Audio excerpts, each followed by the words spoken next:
thought, maybe later down the road, about a year or so, I would do it. And the reason why I didn't want to do that is because I figured people didn't have money.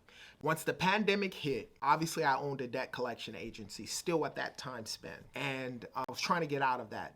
The debt collection agency in general, not because at the time, this is before the pandemic hit, the pandemic just sort of kind of helped solidify me to get out of the debt collection business in general, but I just always felt a little guilty with regards to how we collected. But nevertheless, I say that to say this. In the beginning, when the pandemic hit at the time, I wasn't gonna start a credit repair company. I thought, maybe later down the road, about a year or so, I would do it. And the reason why I didn't want to do that is because I figured people didn't have money.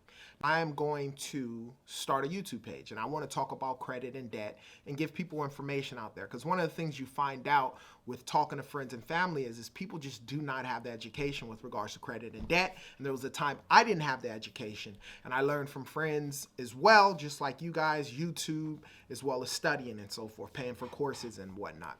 One of the things that I missed on that opportunity just because of what was going on, I learned that majority of a lot of people that I was following on YouTube when it came to finances and credit and so forth grew the largest during that time span, especially in the year 2020. And I didn't pay attention, but one of the things that happened is once that pandemic hit, which is something that a lot of us have never dealt with, a lot of people were at home and a lot of people were, in fact, looking on YouTube and watching videos and so forth because they were uncertain what was going to happen as far as the economy went, right? We were worried about where the next dollar was going to come from, a lot of people and so forth. We had stimulus checks coming, a lot of people holding on to that money because we just didn't know what the future held.